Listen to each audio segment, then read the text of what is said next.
मुळामध्ये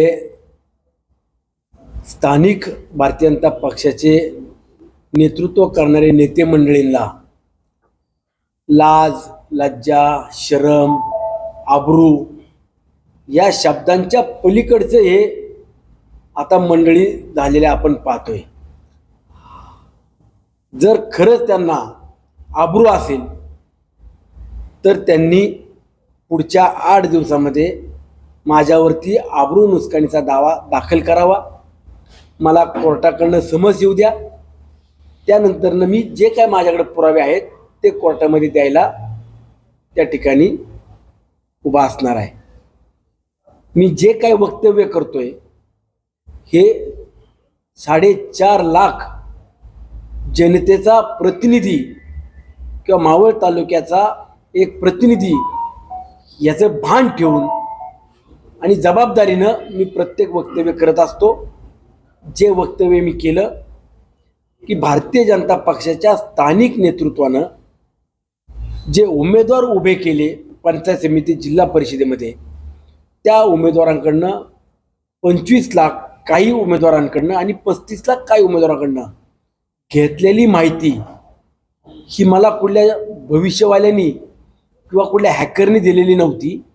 जे उमेदवार पराभूत झाले त्यांच्या भावानी आणि त्यांच्या सहकार्याने मला ही माहिती दिली. ती पुराव्यानिशी दिली, बँक डिटेलनिशी दिली, कुणाच्या खात्यावरती किती तारखेला पैसे दिलेत आणि कोण कोण व्यक्ती आमच्याकडं हे सगळे EVM हॅक करतो हे सांगायला आले त्यांची नावं माझ्याकडे त्यांनी दिली.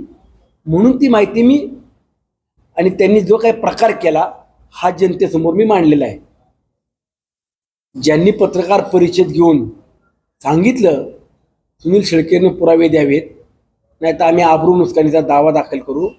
तुम्हाला जर खरंच सन्मान, अभिमान आणि आबरू असेल तर तुम्ही कोर्टात 8 दिवसात जा. मी अजून 10 दिवस थांबतो.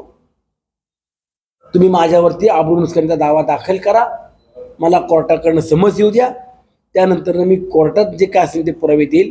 पण त्याच्या अगोदर पिंपरी चिंचवड पोलीस आयुक्तालयात मात्र मी लेखी स्वरूपात तक्रार देणार.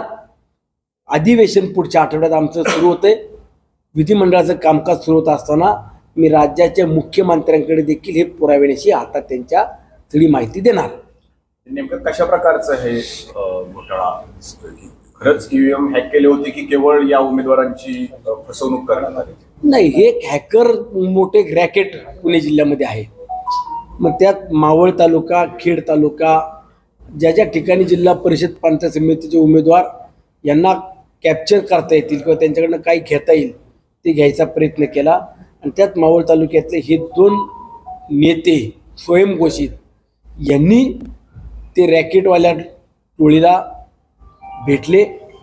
त्यांनी संपर्क केला आणि त्यातून तुम्ही यांना पैसे द्या, जर नाही निवडून आलो तर तुम्हाला ते पैसे परत मिळतील अशी डील केली. म्हणजे जुगार एक प्रकारे खेळला गेलाय का? या जुगार नाही. जर समजा हॅकर आहे ते एका व्यक्तीनं 10 लोकांकडनं पैसे घेतले असतील तर त्याच्यातले 5 लोक निवडून आले तर ते पैसे त्याला मिळतात. जे 5 लोक पराभूत झाले त्यांना ते परत द्यायचे अशी डील त्यांची झाली. म्हणजे जे लोक निवडून येतील त्यांचे पैशांना, जे ना आले त्यांना त्यांचे पैसे रिटर्न करणार. कोण असं मला नेते कोण आहेत मावळ तालुक्यात?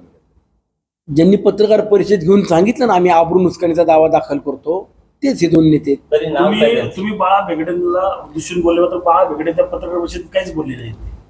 ते नक्की रोख तुमचा होता कोणा? त्यांनी कालच मला वाटतं काहीतरी जे पराभूत उमेदवार झाले होते तर त्यांना सगळ्यांना बोलवून पत्रकार परिषद घेऊन सांगायचं की आमच्याकडनं कुणीच पैसे घेतले नाहीत, आम्हाला असलं कुणीही सांगितलं नाही.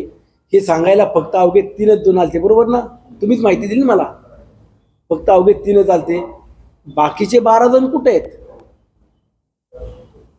बाकीचे 12 जण कुठे आहेत? ते आले नाही म्हणून तुम्ही कालची पत्रकार परिषद पण रद्द केली ना. याचा अर्थ काय? आणि जर मी कुठले आरोप केले असेल, खोटे असतील तर मी पण सांगतो तुम्ही ज्या चौकात बोलवाल, ज्या ठिकाणी बोलवाल तिथं पाय धरून तुमची जाहीर माफी मागेल. मात्र यांना या ठिकाणी जे आहेत ते गणेश बेगडेंनी अजून एक स्टेटमेंट असं केलं की आमदार ज्या वेळेला मतदान संपतं त्यावेळेला छाती ठोकपणे सांगतात इतक्या मतांनी येणार तितक्या मतांनी येणार, तर मग हा ईव्हीएम हॅक करण्याचा प्रकार आमदारच करतायत का असा प्रश्न देखील त्यांनी उपस्थित केला.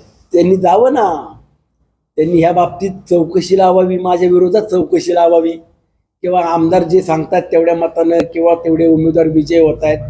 मी माझा आत्मविश्वास 5-6 वर्षात केलेलं काम आणि जनतेचं आमच्यावरती असलेलं प्रेम, विकास कामातून जे आम्हाला मतदान होतं तेच आम्ही जाहीरपणे सांगतो की आमचा निकाल काय असणार आहे. पण यांचा निकाल यांना सांगता येत नाही, यांना उमेदवार नाहीत म्हणून या आयत्या वेळेला उमेदवार उभे करतात, करोडो रुपयाला डुबवतात. आर्थिक नुकसान करणं, गावात संघर्ष लावणं, हे जे काय केलं याच्या पलीकडे जाऊन ईव्हीएमच हॅक करून आणतो आणि तुमचा विजय करतो, याच्यापेक्षा निंदनीय आणि गलिच्छ राजकारण काय असू शकतं.